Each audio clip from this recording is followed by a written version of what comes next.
Yo, what's going on, PGM Film? I'm back with another episode on the Power of a Growth Mindset. Today on our show, we have Traevon Jackson, who is a media administrator, agent, and publicist at AR Enterprises. He's a native of Westerville, Ohio. Traevon began his career at the University of Wisconsin playing basketball.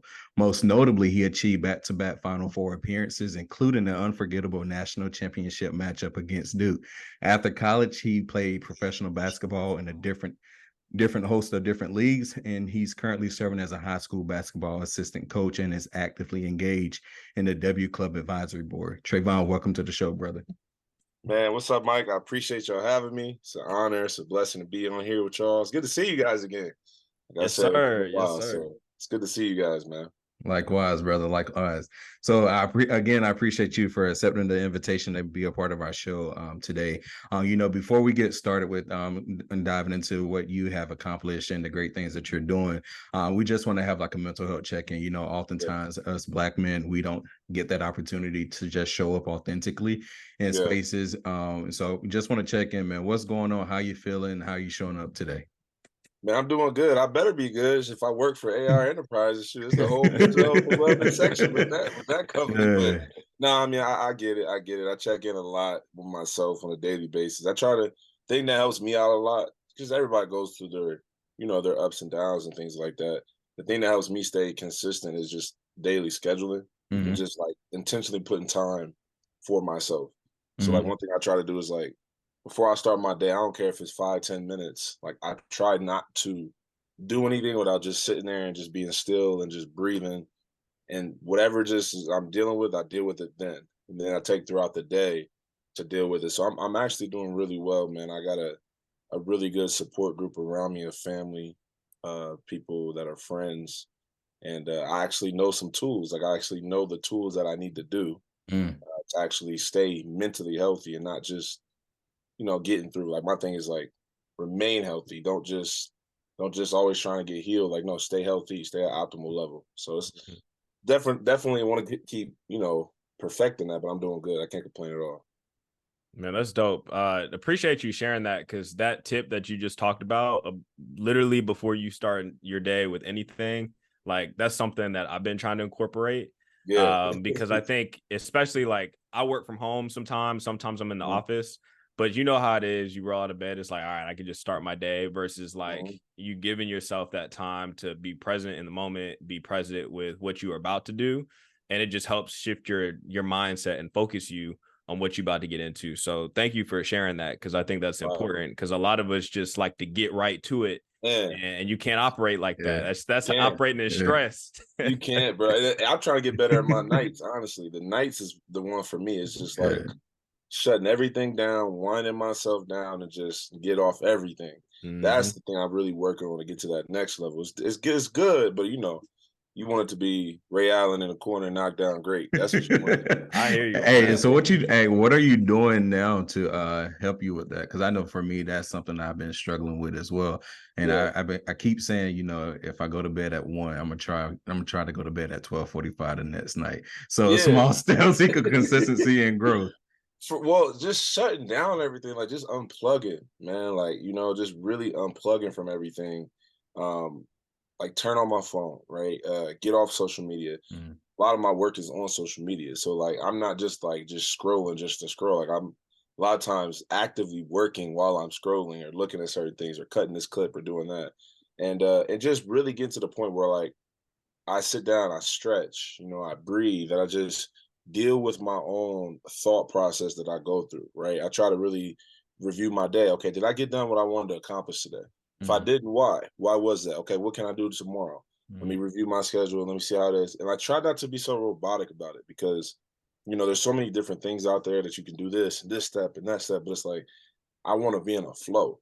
So that's why, of course, some nights, you want to chill, get your little graham crackers and milk and eat it, dip the milk. And that's what I'll be doing. And it's cool. And you might watch some hot, but it's like really before I go to bed, like, I don't know if I seen it. I think I seen Brady talk about this. And that dude is like at next level discipline. He said something about like the blue light from the phone gets into your brain or whatever, and then it interrupts sleep. I'm like, I don't know. Some nights I'll be overriding that, right? Just override it. But it's like I don't want to keep overriding it. Like I want to just do it the right way. So that's my main thing, is just unplugging, chilling, breathing, and then going to bed peacefully. Okay. So check this out. I looked at your bio, and I tuned into the conversation that you had. It was posted on Instagram, and so I want to know if you can take us back to growing up in Ohio.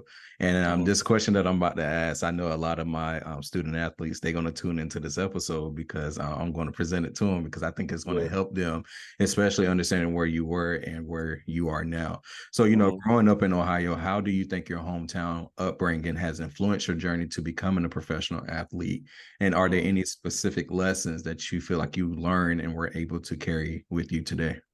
Yeah, so like I grew up in a city called Westerville where, it sounds very suburban, right? But it's like one of them cities that has slowly not become suburban anymore. Like, you know what I mean? Everybody from the city started moving in. Well, I was a part of that kind of transition where more people look like me started actually going to school there. And I was kind of part of that first wave. And for me, my biggest thing that I did, I chose the reason to go to my school that I went to was because one, all my friends were going there. And then there's three reasons. One, all my friends were going there. Two, I had an older stepbrother. Then I heard a lot of stories about going to the cross town rival, Westerville North. I didn't want to go there because I heard that they dealt with a lot of just, northern, not southern racism, but this northern unseen. You could feel the type of stuff, right? Said he dealt with that. And then the third thing was Coach Caleb, who was the head coach at that high school. Very known for basketball. Never met this dude in my life, but I just kept hearing. I knew it was God just like telling me, you make decisions. You'd be like, well, why I do that? I look back, I know that was God doing that for me, like just pushing me that type of way. So, anyways, end up going there, having a good time, and I noticed that nobody ever made varsity as a freshman, and I wanted to be the greatest player to ever come out of Westerville South History. So that was my drive. So I would, ride my bike 5 to 7 miles, which is not that much when you look back at it. But if you're going up hills that are steep, like you know what I mean? Yeah. As a high schooler, just to get to workouts at 6, 7 in the morning, that's what I would do. And I would ride all the way back, work out, ride back, sometimes do it twice a day. That was just my drive. I just wanted to be great for that team and be the best player that I can be. So that was that neighborhood, like it molded me to be where I wanted to be, right? I wanted to be the guy that was like, when other people on campus, and not campus, but school in Westerville, he's the guy. I wanted that position. I don't know what if I was watching too much Laguna Beach, which is MTV, the show back in the day, you know what I mean, or Hoover or whatever. I wanted that. And, Coach Caleb did a great job of molding me and helping me understand, okay, if you want this is what the responsibilities that come with it. This is how you handle leadership. This is how you take care of this. Like all those things really molded me growing up in Westerville. Now, some of the things that you learned, do you feel like you use them today as you navigate your current role? Man, I don't remember nothing from high school. I don't remember nothing, but I remember everything Coach Caleb taught me. I remember like two things. Teacher named Mr. Sarah taught me how to schedule, right? And then Coach Caleb, like his little like words that he would bring. It's weird. I couldn't remember nothing. But then like it's like the seeds he planted just come back to me to this day. And like, for instance, he would always say, like take advantage of every day. Like this is gonna go by fast for you guys. And I just, for some reason, I just listened to him. So my goal was I couldn't miss a day in the gym, right? I couldn't miss a day where I didn't like give my all in relationships, whether that be with my friends or just hanging out. The high school experience, I was big on that at the time. You know what I mean? And I just he just gave me so much about like family. Like I truly bought in. Now looking back on those things, obviously being more mature now, I would have done a little bit things differently. But those core principles and those core lessons that he taught me, they stand out tremendously, right? Like tremendously. And I definitely still implement those things in my life today. Follow-up question to that, man. So, I as a student athlete, kind of going through your high school, right? There had to have been a moment where you were like, yo, like I could really do something here, whether it Mm-hmm. was like, hey, I'm gonna go to college and play ball, or even further down the road when you were in college, like, yo, I think I could go pro in this. Yeah. So I wonder, as you start and we flash back to those Mm-hmm. earlier days, when was that aha moment for you when you were like, yo, like I'm either going to A, make a career out of this, or B, like this is what's going to be the stepping stone to getting me to the next phase of my career as a ball player? Now that's a great question. And for me, it was two different instances. One was in like sixth or seventh grade, and then another one was in ninth grade. So sixth or seventh grade, I used to ride my bike to this Mm-hmm. park down the street and go work out. Amazing park called Academy Park, but nobody would go there. Like nobody would go there. I used to go in the backwoods and find some secret courts and just imagine and just all type of stuff. I was like, man, that's when my love for the game grew. I was like, okay, this is what I want to do, right? So then fast forward, ninth grade, me and my dad, I was fortunate enough to meet my dad at an age where I was 8. And we didn't have those foundational years together. And my Mm-hmm. dad played in the league for 14 years, right? So my perspective on things was I want to get to where my dad's got to, but also get better, right? Mm. And because we didn't have like the greatest of relationship, it's not because of him. A lot of it was on me, growing up and things like that. I made a decision. Okay, well, I don't know if my dad's just going to help pay for college, and I know my mom may not be able to afford for college, right? And so again, this is just my mind. This is not true though. My dad, looking back on now, my dad was that easily like, look, what you want to do? But he let me grow up, be a man. Like, okay, I'm showing you the decisions. Mm-hmm. So I remember ninth grade. I remember deciding I had a talk with him, and we went to go work out. And I used to visit him in the summers in Toledo.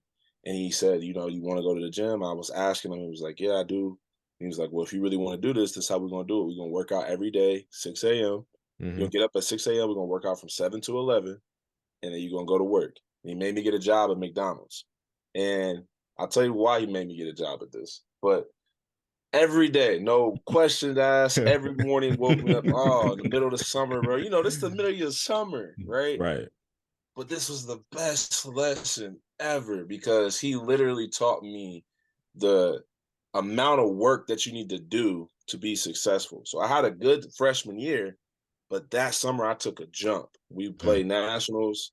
We won a national championship in AAU. I'm playing well. And every day we just working out, right? Then I would go to work to McDonald's. Finally, at the end of the summer, he was like, I asked him, like, man, why you make me work, man? I hated it. I couldn't do much. I'm young. I couldn't. They throwing me on the register. I'm working at the McDonald's in the hood too. I'm working at the McDonald's in the hood, bro. Hey, real quick, man. Was the ice cream machine working while you was there? That's all I got to know. Probably not. Probably not. Probably not. Bro, I remember people coming up to me eating fries. You know what I mean? Talking about what's wrong with my fries. I need some new fries. I need some new Hey, that's fries. Like, I'm crazy, like, you man. eating them, But his boy owned the McDonald's. His boy owned like 5 of them. So I got in, slid in, right? But afterwards, I asked him like, "Why you make me work there?" He was like, "Because I was teaching you to show you, do you want this life, or do you want the life where you choose, what you want to do? This is what it's going to take. Either way, you're going to have to do work, but it's up to you." And I was like, "Man, that's real, right? That's super real." So that summer is when I made a decision like, I'm going to need to get a scholarship to go to school. I didn't know what I'm deciding. Like, I didn't know the power of intention behind what I was deciding and all that. All that put into my workouts, preparation, and everything. So then by the time my sophomore year came, boom, I started getting a lot of different offers. But I did this stuff 3-4 years in advance. Just me. I didn't have no trainer. You know what I mean? I had 1 year my dad being my trainer at that point. And I had Coach Kalo, his son, Anthony Kalo, helping me. But like, it was just like your coach, it wasn't to the point where we was like set. That was my first set structure, 7 to 11 every day, and he was showing me what to do. Boom, I started getting these offers. So that to me, if I remember the question correctly, he was like, when did you decide, or when did you, make that decision? Those were the moments I look back on and remember. If I was smart, I would have went back up there every summer. But I did, young, you trying to hang out with your friends, man, bump that. Go do what you need to do in the summer, prepare yourself for life, and then take over from there. So that's the lesson I have for me. I like it. I like it. I like it. It's wild you say that, because like everything you talking about is like the exact same thing kind of like happened to me as I was going through high school. I ran track in college, so That's what that was about my where thing. you run at? Where you Yeah, run so at? I ran at NC State, I and thought so. I thought it was. yeah, Okay, go ahead. yeah. Okay. So like literally everything from like I was working in the summertime. I Mm-hmm. was also, my mom had me studying and doing some stuff, so I was also doing that on the side. But then also it was either every day we were in the weight room, or in the evenings late at night we were Mm-hmm. running track, year round. So I totally get where you're coming from on this, like the 360, but also when you having to make the switch and realizing like, yo, I can actually like do something here, get you to where you need to go. That's dope. But I want to I commend you transition. for running track, bro, because Yeah. I can't Okay. do all that running. I need a ball in my hand or something, bro. Y'all just be running just to run, and I don't get it. But hey, Hey, And it's then, fun. and then hurdles at that, man. I'm like, Yeah, bro, man. what? man. I'm good. Hey, I had to keep it interesting for myself. I'm good. But I do want to ask, man, because I think as an athlete, and it's the beauty in your story is you've been at the highest of highs, Mhm. from a Final Four appearances to being in the national championship. You've had a professional career, and I think as athletes we experience with those highs and lows. Mhm. um you've been in the spotlight, but then also like, The you've lowest also of probably lows had too. your periods where you're like, yo, I don't know. So Yep. I'm curious, how did you manage those emotions? Because even though, and this is also for our audience, right? Like Mhm. even some of our audience members, they may not be professional athletes, but people go through their periods of highs and lows. Mhm. So Mhm. I want to know from your perspective, how did you manage that? Well, relationships. That was my Mhm. main thing, right? So Coach Kalo and his family, his wife, his son, Anthony Kalo, they were like my family in high school. My mom, my dad were great, don't get it wrong. But Mhm. they were the people I went over their house every day. I went over their things, right? So that was my high school. I was looking for more, right? I didn't know I was looking for more. I didn't. Now you guys understand why I work for AR Enterprises, because that's when I met Dr. Roman, Dr. Anthony Mhm. Roman. Senior year, I'm looking for more. We play. We're trying to win a national champion or win a state championship. We lose to a guy I grew up with playing, Trey Burke. We Mhm. lose to him to go to the Final Four. I'm like, how did he get good? Like out of nowhere. Like, where'd this come from? I find out he's working out with Dr. Anthony Roman at the Mhm. time. Yeah. Mhm. So I'm like, I gotta go there. I never knew this dude. I didn't know I met him a year before and just dismissed him. I didn't know, Mhm. but my eyes weren't open, right? So my eyes is open now. Shoot, I'm not in the Final Four. That relationship right there, I once I met him, I never left because I knew he had something different. It was hard to explain, but it was like, what I'm looking for, you have. I can't put a tangible thing to it, but it's there. So when I'm going through the first lows, which was my first 2 years of college, Mhm. my first year of college, I'm playing behind Jordan Taylor, top point guard in the nation.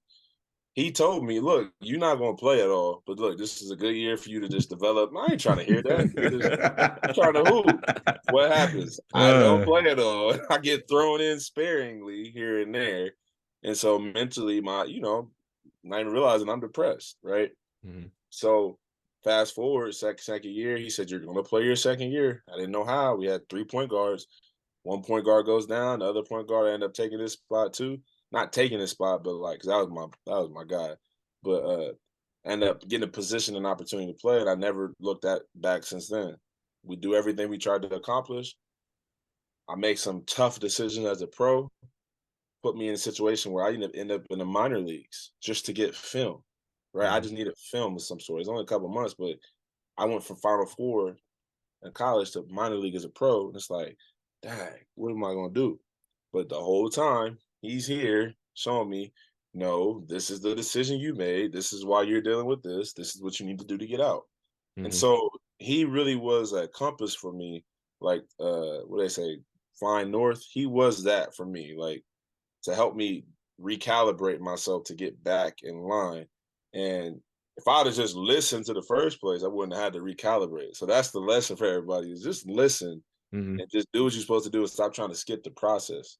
I was trying to skip instead mm, of just stick to it day in and day out. Mhm. Trust that you'll end up where you need to end up at, and then be fine. So once I finally got that, I was at a point in my career where it was like, okay, now it's time for me to transition on to next.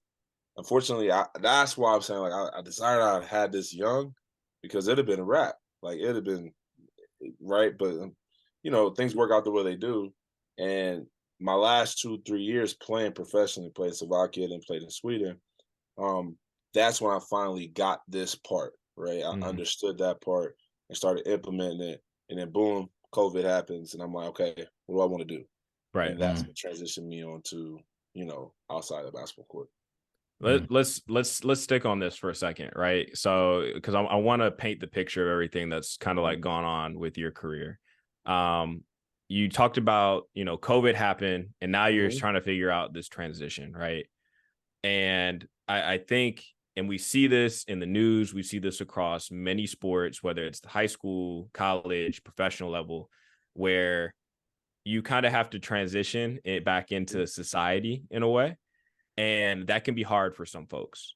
So I wonder, as you started making that transition from, again, Final Four appearance, national championship, professional athlete, and now you have to transition to, I guess you could say, like, back into normal society. How did you handle and manage that transition? Because I know it can be very tough for a lot of folks. So for me, it started in 2019, right?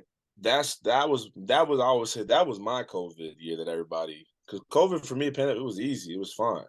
The year before that wasn't. The year before that, right? Just left Slovakia, and Slovakia was a league. It's a very competitive league, but it's a league that's not like, they don't pay a lot, and it was a league where it was a bounce back league, like a league to get you, hey, this is the stepping stone, move up to a bigger league after that. Gotcha. So my goal was to get back into stateside, and I was like, okay, first way I can get there, let's get to a training camp, which at the time they don't really do training camps anymore like that, because they just don't. Everybody's got contracts. So I was like, let me get to a mini camp. Told my agent, this is what I want to do. It don't work like that, Traevon. You can't go from Slovakia to a mini camp. Okay, yes, I can, and watch me do it. And I did. It worked out. Sat down with Dr. Roman. We put a plan together for that whole year. He said, all right, give me 6 months. You will get opportunity, right? I don't know how. It just did. He just gave me the plan. I did it. I looked up 6 months later. I'm in the Bucks mini camp. So I'm there. But the thing about the NBA is it's not about, if you're not a top, one or two guy on the team, it's not about your talent or your skill. It's all the other things that you do. For me, I didn't do a good job of doing that. All the other things, right? And you only get, it's a short time period. You get 2 or 3 days, right, of opportunities. That's it.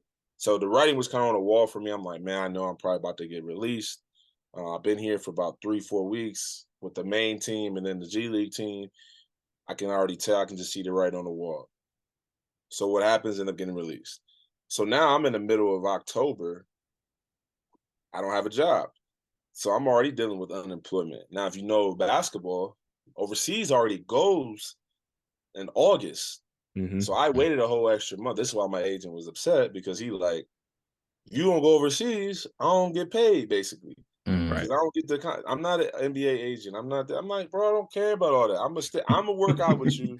I'm gonna give you like you are. This is what I'm gonna do. But he wasn't saying it. Unfortunately, it is what it is. What it was, and for me, it wasn't about the NBA. It was like, I needed to get back to that. You talk about the highs. I need to just know that I myself could get back there. Like, that was more important to me than playing. I wanted to know I can play with the best of the best. I know I can. So when it happened, it was more than anything for me. So for the October, when I got released, all the way through pretty much December, January, I'm, working out, but I'm unemployed. So that's when I started to really venture out into, okay, what do I want to do outside of basketball? Because every year for 3 months, 4 months out of the year, I'm unemployed. And then during the off season, trying to make a transition to the next team. I didn't sign multi-year deals. A lot of times overseas, you don't sign multi-year deals unless you're at like the top levels, right? So you're unemployed for a few months, figuring out what you're going to do. I was like, I'm tired of feeling like this. Like, I need to figure out. I started looking into Fox Sports media. That's where my dad worked. So I'm going up to Speak for Yourself, Colin Cowherd's show, and all these things, trying to get engaged with these people, just seeing what it's about. And I wanted to start a podcast. This is before the idea of this podcast, like how it's set up now. This is before this started, right? Mm-hmm. So how are we gonna do this? All the Smoke got a podcast, but they got this and they got that. They flying, but I don't got all that. So like, what we gonna do? I got the idea though. Fast forward, January comes, I get a call. Hey, we really want you in Sweden. And they had already been there, but this time they came back around and had what I wanted. Like, I'm not just about to go over there for nothing. Like, they're gonna have to give me my needs as well. Boom. So I get to January. I'm in Sweden, but I had already had this stuff on the back end of what I wanted to do outside of basketball finally. Still working on that. We go through the season, I'm hooping, balling. All of a sudden, stuff happened with Kobe. That was a shock for us. Yeah. Then all of a sudden, Rudy Gobert goes out. Or somebody goes out before Rudy Gobert. So they're talking about like, yeah, we're probably just going to cancel the game tomorrow. And Rudy Gobert goes out the next day. They're like, yeah, we're canceling the season. And I'm like, whoa. Now, thankfully, I had already been in that mode where I didn't know. So I already knew what I was going to do after the season, everything. So while everybody else was like, man, what we going to do? I was already knowing what I was going to do. Boom. So I had my whole summer, everything already planned out. It just started a little early for me. So going through that time in the pandemic, it was really good for me because major shifts happened in my life where I finally got to the point where I was actually still working out, going back to play again. But I knew it was time for me to hang up my shoes because I didn't have that drive to get better every single day the way I did. My drive to get better every single day was now on things off the court. Right. So I was like, I will never cheat myself or cheat the game because preparation was bigger for me than the actual game. So if I couldn't get up and be excited to work out and do certain things, I knew it was time to be done. You know this, how the preparation process is just like, Oh yeah. that's 90% of the game. The game's just fun at that point. I didn't have it. And so that was my transition and my thing in my mind. It was like, okay, no, it's time to change. It's time to transition to next for you. And I had a lot of long nights thinking, praying, trying to figure out, get answers, and I did. And it worked out. I'm very happy because I gave my all to the game of basketball. And I could walk away like peacefully. That's real. And I think that's important too, because you know when it's time. Whether it's How'd you know when it was time? Man, all right. So I'm gonna be honest. So my senior year, I was banged up pretty bad. And when we got to our outdoor season, it was one of those things where I hadn't run a race in months. It was like I got injured, and then and when I thought I could run again, I got another injury. And after doing this for 8 years, I got to the end of it, and I'm like, I can either go run at this championship where I know I'm not even in the best shape. This would be kind of like a hat off to me. Or there was also that moment of I've got 3 other siblings, and I'm the oldest of 4. So it's one of those things where, I think I want to go walk and graduate because that was very important to me. And so I made the decision about, I think it was like 2 weeks before the championship. I had been going through rehab. My body wasn't responding the way it needed to. And it was just like, it was like, yo, like, and kind of like you, where I already knew what my next step was. I was going back to school to get my master's. It was like, I'm not going to prolong this. I have another interest. I want to go pursue that. And I want to do that very well, just like I poured into the sport. And so it's one of those things where when you realize, whether it's sports, whether it's a job, because I've been in those situations, you kind of just know. Yep. And when you know that something's not either for you or you've reached the maximum capacity to what you can give to it, it's okay to just kind of wash your hands and say, hey, I did what I did, and I'm ready to tackle the next thing. So thank you for sharing that. Nah, no problem. No problem. I dealt with the injury thing too. That was part of the reason why I was like, oh, I don't know if I want to get up and run today. Like, I'm cool. Like, shoot, let me just chill. Like, Hey, so I have another question for you. So you mentioned the second time going around, you had a plan, right? And so Mhm. oftentimes, and so whenever you got the news, you're like, oh, all right, bet, Yeah. go to plan B. And so I've heard mixed reviews, sometimes I've heard where there's no need to have a plan A because there's no need to have a plan B because plan A is going to work if you give Yeah. it your all. But Yeah. then I oftentimes hear people telling young kids that you need to have a plan B. So I wonder if you can speak to that. What made you want to come to that point of just saying, you know what, even if this don't work, I'm going to have something else because I don't know how long I have left in the game. Now that's a great question because for me, I didn't look at it as a plan B. I looked at it as I can do this while I'm still hooping. Mm, I didn't know how. It was just a mm, part of my hoop. Like hoop was still gonna be hoop.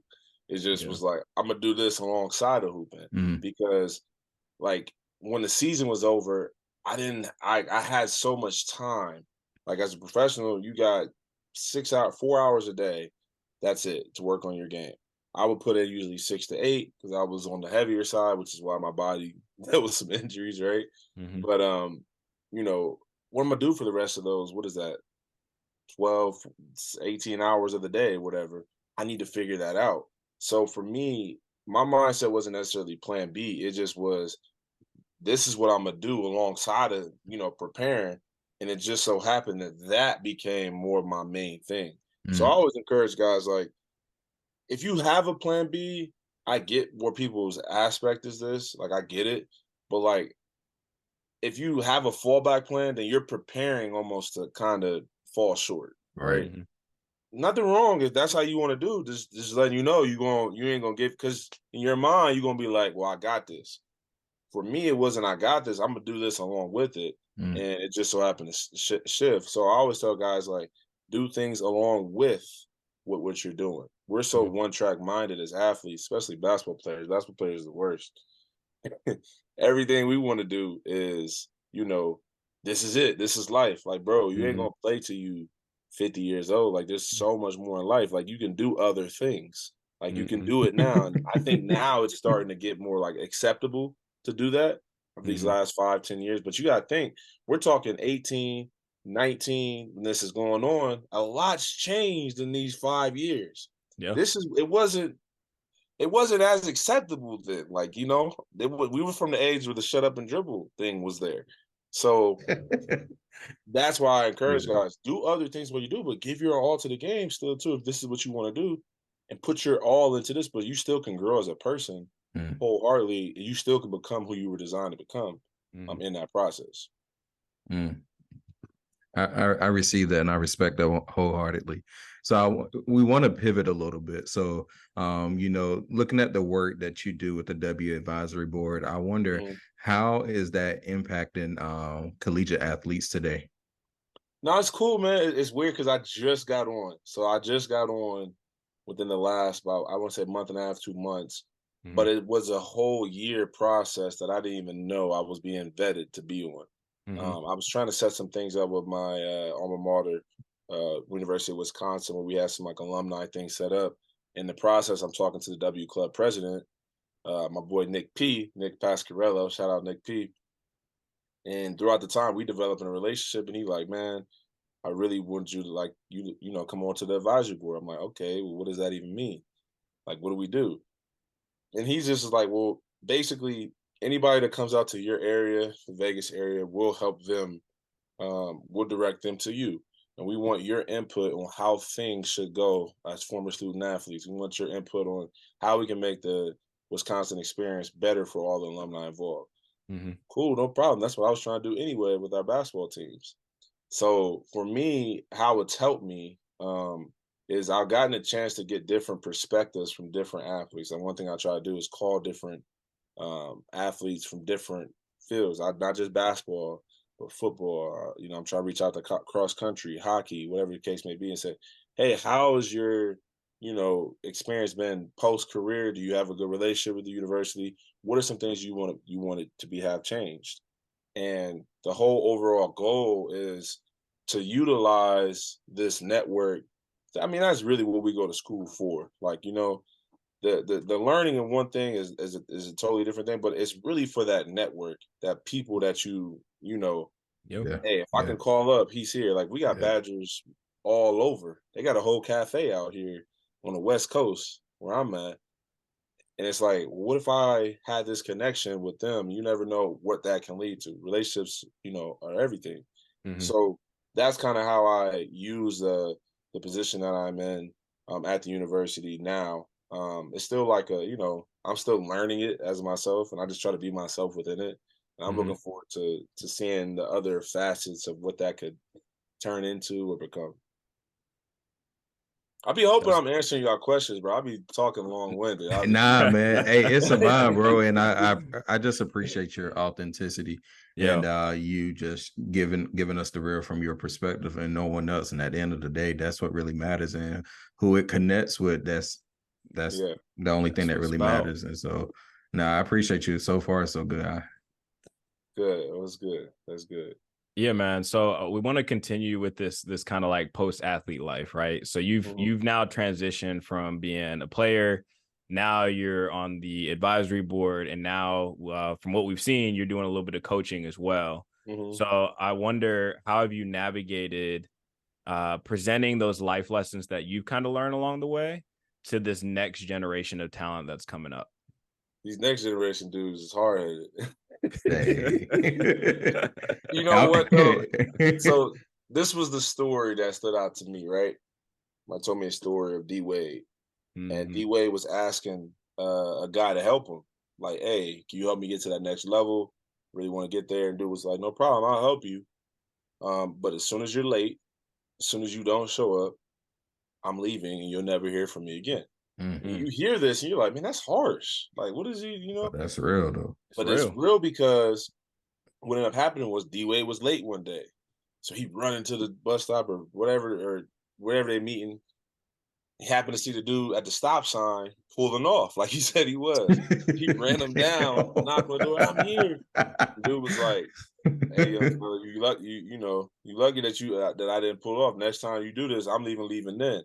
But he was teaching him the importance of, you asked me for this, so I'm going to help you get there, but you got to want it. That's how I treat a lot of the young guys that I work with. Is we have designated times that we have to be there, right, for coaching. But I'm not giving my super extra time above and away to guys that don't want this outside of this designated time. Right. I'll present the opportunities all day because I know exactly what you need to do to get better. I don't care what position you're in. If you want to get better and you want to achieve your goal, I know exactly what you need to do to turn you into and become the player you're trying to become. Especially go to college. It's not that hard. It's just about being consistent and knowing what you need to do. But I can't force you to do that. You got to want to do that. And so I let guys know straight up, like, that right there is the lesson more than anything. Is you don't tell me you want something, because your actions is going to tell me louder than your words. So I don't got it. You tell me, "Oh, I want to be this. I want to be the best." And okay, well, look, call me. Let me know the times. These are the times that I have set up. If you want to come, you don't call. I knew you ain't want to do it. But if you do, then no problem. But that does not going to change who I am with you. And I think that's the thing that I can present that's a little different, is because coaching to me is like true ministry. I'm not getting paid for it like that. I mean, you get like a little stipend at the end of the year, but like, you don't make no money off of training guys. You don't. Like, don't believe it. The Instagram hypes when you see dudes is training. I don't care who you are. I don't care if you're the top of the top. You do not make money from training. You make money from having a system in place that has training incorporated in it. But if you don't have that system, you ain't making no money from training because it's not designed to. You know what I mean? And for me, that's perfect because it keeps my purity in the game, where I'm not needing you to get to this next level for me to be happy. No, I can tell you straight up, just like my coach told me, right? Just like my people helped me, that if you want to do this, then this is what you need to do. So I'm not your yes man. I'm gonna tell you exactly what it is, and I'm gonna love on you throughout the way. I'm gonna be here for you. And that's the lessons that I try to teach these guys, is because there's so many life lessons in sports, especially basketball, and how it applies to life. If they can see that, then that's successful to me. If you do good at basketball, great. If not, you're gonna get this lesson, because you're gonna have to get up every single day when you go to a real job. You're gonna have to do this every single day too, where you Mhm. create your job as an entrepreneur, whatever the case may be. You know what I mean? So that's the main things I try to teach them. Yeah, no, that's real because I think we all kind of fall in that trap sometimes. Mhm. And whether that's sports or, you know, like you were saying, real life, even as an entrepreneur, like you can want it, but when it does come down to the actual moment, it's like, how bad do you really want it? Because I think Mhm. all too often, you know, we may set goals for ourselves or we may say this is what we want. But when we realize that it may require, hey, you're operating on 4 to 6 hours of sleep for an Yep. extended period of time, or hey, Mhm. are you willing to get up at 4 or 5, 6 in the morning, get this workout in, and go back, do what you got to do, and then hit it again in the Yep. evening? Like you Everybody have want Don't to tell to, me it ain't possible either. I did it. We did it. right, right, Like we did right, it. Yeah. right. We had to go to school all day. I get it. School. I get it. I was not the school head. I got really good grades, Mhm. but Mm. school wasn't for me. But I got up 4 in the morning just to get to the gym at 5, so I Right. can shoot for an hour, then take a shower, then go to my first class. Like I did this stuff. Mhm. So you don't tell me that it's not possible. I had to drive though. Nobody was telling me this. I Mhm. was the Right. one that went to my coach's house. Can I get the keys to the Mhm. gym? You know what I mean? And so Yeah. that's why my coach was like, "Here, fine." But that's also why I look up, and I Mhm. was the leading scorer of all time coming out of my school. We had some really good players come out of our school. Yeah. I look up and I was in a position to go to college and I was there.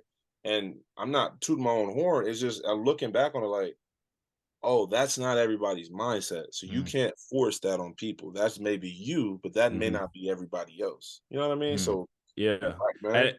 And I want to, and I'm curious actually with that too, because even as you coach, you probably have seen talent that is just off the wall, where you're like, yo, they have potential, but they don't see it in themselves. So I wonder, as you encounter these younger guys who are coming up, like how do you encourage those folks who you know have astronomical talent, but at the Yeah. same time, they mentally aren't in it to do the little things or even just the things that are going to take them to that next level? I try to implement it in my own life because Mhm. I'm Mhm. recognizing what they have. And I'm Mhm. like, okay, then if I'm recognizing this in their life, what am I seeing this in my life at? Mhm. What can I do? Let me do it in my life first. Because a lot of these times you got to be the example for these guys in some form or capacity. They're Mhm. not going to listen to you if you don't do it in your life. Like best examples I looked at for me, Dr. Roman, Coach Kalo, my dad, my mom, like they actually did it. You know what Mhm. I mean? So for me, the first thing I do is like, let me do this in my life first. And then let me prepare the opportunities for them. Because even if they're not here now, they're going to come to a point where they're going to be like, hey, I heard what you was talking about. Can you help me? And I don't ever want to be in the position where I'm the same. No, I want to be where you were wanting to go so I can Mhm. help you exactly get to where you're trying to be at, Mhm. whether that be NBA, college, whatever the case may be. I don't necessarily have to be in those places, right? That's not my desire to coach in those places Mhm. because you don't really coach. Maybe college you do, but in the league you don't really coach. So my thing is show you like, no, I got everything set up for you. You want to know if you want to go through this process to get here, okay, we got it set up, Right. but it's on you to do it. You know what Mhm. I mean? So I hope that makes sense what I'm trying to explain because I never like I can't I it's too much energy. You're not about to get me stressed out because I need you to get in the gym and get this extra 30, 40 Yeah. minutes and these extra 200 shots a day. That's all you got to do. It's Yeah. 200 shots a day, 250, 300. If you want to be great, it's 500. If you want to be the best ever, 1,000. That's it. But it's Mhm. like when you Mhm. look at it, it's like I'm on the outside looking in now, so it's easy. They don't see it. I had to go back to my old self and be like, okay, Right. remember how you were? You still wanted to go to that chick's house, and you still wanted to go over there. You still want to do this, but that's why I don't do that stuff now because Mhm. I know the value of our time and where we're at and what we're Mhm. trying to do. You know what I mean? Yeah. Mhm. Mm. So, based off that, understanding the value of your time and knowing that in order to receive different results, you have to change up the game a little bit. So, I wonder, have your definition of success evolved over the years of you playing basketball now to your current role? Oh, has it? I didn't. Now y'all see why I had them lows because I wasn't going to the league. And I wasn't, bro. I'm turning down deals to the G League overseas. deals like, and I'm just giving the type of deals that I'm presenting, right? Just to give it in context, $10,000 a month type deals. Well, that ain't the league. I ain't going. Mm, I ain't know. And not understanding that success is just becoming who you were designed to become. mm, Your route that you take to get there, it doesn't matter. Like, it doesn't matter the route. I was basing my success on this one route. It has to be the NBA. That's it. That's it. The NBA is not going nowhere. And it's finally, but you got to think again, 10 years ago, this wasn't the norm. I didn't know how you could get to the NBA from overseas. Right now you got switch cultures and Instagram, and you can look up an overseas dude right now. Back then, you couldn't do Mhm. that. I didn't know what I mhm, was going into, so I limited myself. And my thing now is I don't do that no more. And if I do, I'm calling somebody, mm, usually Dr. Rowe, to be like, "Hey, bro, I'm doing this. Can you help me see it?" And I'll argue with him for like 5 minutes, 10 minutes, play argue because I'm gonna listen to him and be like, "Hey, bro, but I don't get it. But look, T. Jackson, you need to think like, okay, all right, bro, I don't get it, but I'm gonna do it because I've seen when I did do it, it worked. So why would I try to go against this? But I'm Mhm. very honest with myself to understand that if I'm like success is kind of tricky because if you're not all in to it, it's not gonna work either. Like that's what that plan A, plan B type stuff you was just talking about, right? Mhm. If you're not all the way in for something, it's not gonna work either. mhm, So become who you're supposed to be, and then don't have no second guesses. Just go and let the process take care of itself. So obviously, plan and everything for that, but then stick to it. Then you'll be fine. mm. That's what I try to really remind myself, and let the other guys know as well too. Mhm. No, that's real because I think we all experience it, and I'm kind of like you, where I'm either all in on something or I'm Hmm. not. And I've had, and I'm sure you've had these instances. I know Mike has also had these moments where you go all in on something, and at the end of the day, it doesn't work out. That's And so devastating. it's one of those things where, yeah, and it's one of those things where you may not necessarily have a plan B, but then you have to start asking yourself that question of like, all right, what am I going to do now? Hmm. And kind of as you were alluding to, is at the end of the day, things do work out, but you do need to, if plan A doesn't work out, it's like, all right, let me gather my resources, let me gather my people, right? Very similar to Hmm. what you were saying, and let's figure this thing out. And then eventually, whether it's, in your example, like whether it was the league or it's the after the league, or for folks who are listening in here, it's like you thought you were going to get this job, but you didn't get this job, but you got something else. And then at the end of the day, you turned out all right. Yeah, You turned Um, out and more I than would all even add, Gandy, sometimes it may not work out then. I believe in timing. yes. Timing right. is super important, and so maybe you're not getting because you're not prepared for it right now.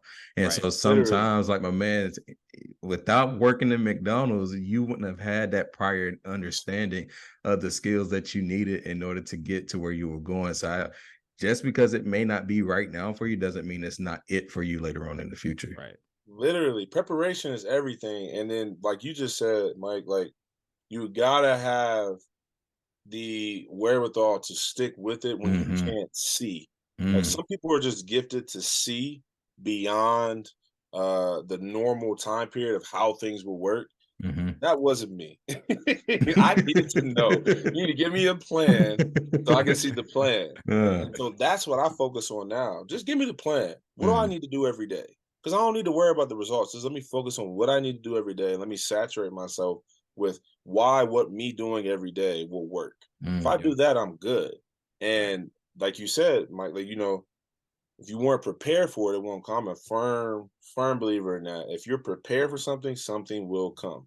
Yeah. That's why I tell these young guys now, do it for myself. Stop worrying about the coach do this or the coach do that. Did you prepare every day? Because you're Mhm. going to, Josh, you know how that is, bro. I don't know how I work in track. Did you ever have like mm. a meet where you just get like thrown out there? This guy can't run. Can you run this meet? Did that ever Yeah. happen to you? Oh man, all the time. In college, a little different, but high school, all the time. So that's the same thing in basketball. Right. You not playing, you at the end of the bench, and then something happened where a guy go down or something happened. Just God forbid somebody get hurt, but like something happened, and now you get thrown the game. Now, had Hmm. you not prepared, Yeah. Now you out there and you like, see, this is why I don't play them. But if you prepare, it's like it's the best thing ever, right? And that's the thing where it's like that's life. How many times we be in life and something come up, you be like, man, I was worrying about this, but I prepared, so when it came, I was good. That's what I try to really focus on. Like preparation is everything for me. Not preparation to control, but preparation to control myself. So I can control myself, so I can just be in a place where I need to be and then let it flow from there. I don't need to control everybody else or all their ways. And I need to control myself. You know what I mean? That's my thing. No, that's dope. That's dope. And like you, like it's one of those things where I'm one of those folks who like I have to I like to be fully prepared in things, but as we have all probably experienced in life, you're not going to be 100% prepared. And so I think it's one of those things where, and it kind of goes along with what you were alluding to, Mike, when you were like, you were big on timing, right? You may not have it 100% at the moment, but you know, it may be like, this is the moment, and you got to figure out on scramble mode how you're going to put A to B and how 1 is going to equal 2. But as you were saying, Traevon, like it's just timing and it's what you put into it. So thank you for speaking on that. And I kind of want to transition, man. You could say that you've lived a number of lifetimes between your career and, you know, the things that you're doing now. But I wonder, you know, what's next for you, man? What do you aspire to accomplish next? Whether it's, you know, on the court, whether it's through mentorship, whether it's through coaching, let us know what's next for you. Well, I definitely ain't gonna be on the court. I'm gonna be on the court directing like this. I ain't hooping. That's first thing. But first foremost is the media side of things. So I'm gonna be coming out here soon with some really being in front of the camera and behind the scenes on a lot of different things. I'm very big on like these type of conversations coming out in entertaining ways. So I got my team here helping me out, and that's really what I'm setting up right now. AR Enterprises is setting up the whole media side of things where we can actually incorporate the information into what it is we're trying to present. Like, you know, Tyler Perry's a great example of this. He be having some real life lessons, even though he be in a dress at certain times and doing certain things. I ain't gonna be in no dress, but the whole point of it was like, how can we get this message across, but still be in creative ways? So that's gonna be my first thing. Right. Secondly, besides that, with coaching, I do eventually. Right now, I'm an assistant at the high school level, which is good for me because I don't gotta teach. I'm not trying to teach. I'm putting that out there right now. Everybody want to see this. I already teach. I'm not trying to teach at the school right now because just the timing and all the other things that I'm doing. Right. But there's ways to coach and not necessarily be a full-time teacher. So I would be a head coach, you know, and do that and run a program. I really enjoy the program that I'm at right now, but I could see myself one day actually running a program at the high school level. I thought maybe, you know, I would want to go to the league or college. It's not really what I want to do because it's it's for ministry for me. It's not about the other things that come outside of that. Right. And then those are the two main things for now. Obviously, I have some things set up with basketball outside of just coaching programs and leagues and things that we want to establish. I have a really cool idea that I really want to do. Where there's not, and I've already been starting to work on it. Just find the right partners, right situation. There's not a one-stop shop for what you need to do. True. If you want to go play somewhere, you got to go travel here. You got to go do this. You spending all this. You got to and you really don't need all this other stuff. It's money grabs a lot of these times for AAU and all that.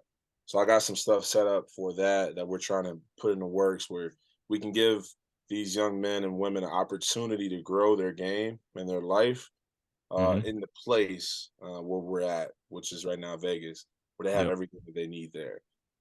So those are my main two things right now. And then, you know, besides my family life, things like that personally, that's pretty much it. It's just taking that one step at a time, putting that plan out there, you know, so I can meet the timing when it needs to be met. For sure. Not looking at and calling Mike like, man, we just talked about this, Mike. And I ain't doing that. Like, just do what I need to do, and yeah, that's pretty much it. And enjoy that journey, man. I appreciate it. Because I think, appreciate it. for me, I've learned through my journey, and in Gandhi, we talk about this often, is, trusting the process, but also Yeah, not hating the journey. And because when you hate the journey, you find every single negative thing in the journey that you don't like, to the point you're missing every single thing that you need to get to where you're praying for it. literally. So definitely enjoy that journey, man. I definitely will. Everyone said, "Don't despise small beginnings." Something like, I forget what it said, the basis of it, but that's what I really try to do. No matter what the situation may be, is like, what can I learn from this? Mm, Because where I'm at now, I prayed to be here mm, 5 years ago, 6 years ago, and I didn't know how. So I'm like, Right. if I pray to be here now, where I'm gonna be at, you know, 10 years from now, or whatever, just stick with it. You know what I mean? Don't be. I try not to complain at all. If I complain, it's about myself and it's to myself, not to other people. mm. So I just had a funny, quick story. I just had a funny girl that one of the girls I work with. She'd be complaining and stuff, and I'm the type that's positive. Like, well, you could find out how to do it this way or do it that way. She got mad at me and was like, "Well, you're just not complaining with me." I was like, "No, I'm not going to. That's not how I'm going to Oh do it." Like, man. well, and I was like, "Okay, so that's a lesson then. So maybe I should ask next time. Do you want me to complain with you, or do Mm, you want me mhm, to? Let me just, So I'm not a complainer at all, though, man. You can learn. I believe you can learn from anything in any situation, any mm, person. Wisdom comes from people that do right and wrong. I'm Yep. mhm, big on that. So I don't got to mhm, repeat what you just did. mhm, Like, I'm Mm-hmm. cool on mm, experience. Give me wisdom. Let mm, me know what to do and how to do it the first time. I ain't Yep. trying to get burned with touching my hand on the stove. Like, nah, mm, let me just do it right. mm. Nah, that's real, man. That's real. And speaking of wisdom, as we kind of push to wrap this up, we Y'all got a lot kicking of me off already, man. Nah, Dang, man, bro. we Dang, not bro. kicking you. Hey, man, we could be here Shoot, all we could All be man. here night, all man. No, day. no, no, you good, you good. I know y'all got time. I'm messing with y'all. Y'all just told Nah. me, we gonna keep it short because we got, y'all told me that beforehand. So, Ah, Nah, man. Nah, it's not even like that, dog. we'll But definitely invite you back, man. yeah.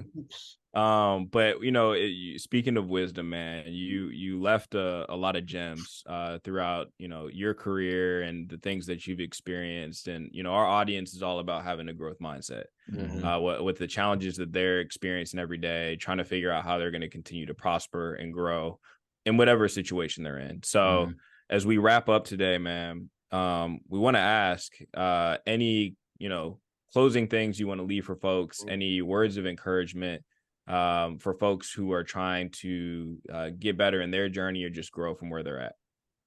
Well, yeah, first off, I would like to thank you guys because how we connected, I was at a time period where I was searching for, working as a publicist for Dr. Roman. You guys were one of the first platforms to be able to get him more as he started to get out in public. Y'all mhm, responded right away, Yeah. right? Which was amazing to me. Um, Mike is super detailed. Like he sent me everything that we need to do like a month or mhm, two in advance. I'm like, man, he is more detailed than me. So like, let me do my job on this. So I want to set first off saying that. And I know you guys are gonna do great things as y'all keep moving forward. But the thing I would leave everybody with is like don't complain about life. Just create and manifest the life that you want to, live. And what I mean by that is like everything in your life is a result of your actions, your choices, your beliefs, what you stand on, right?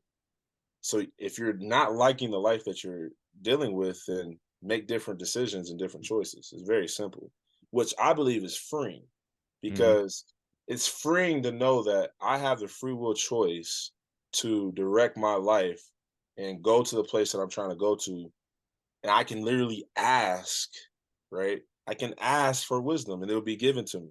He says, if you lack wisdom at all, just ask, it'll be given to you. Just don't doubt. Mhm. mhm, 'Cause if you start doubting, you ain't gonna get nothing. You know what I mean? You're gonna be this way, that way, mhm, this way, mhm, right? You know what I mean? So just really ask for it, and something will happen. A person will come, the vision will come, your like something will come up to let you know exactly what you need to do to live the life that you want to live. And don't limit yourself just because, like Mike said right now, you're not enjoying this journey that you're on. Like we're all trying to be somewhere. There's billionaires out there right now that's trying to be higher than where they're at.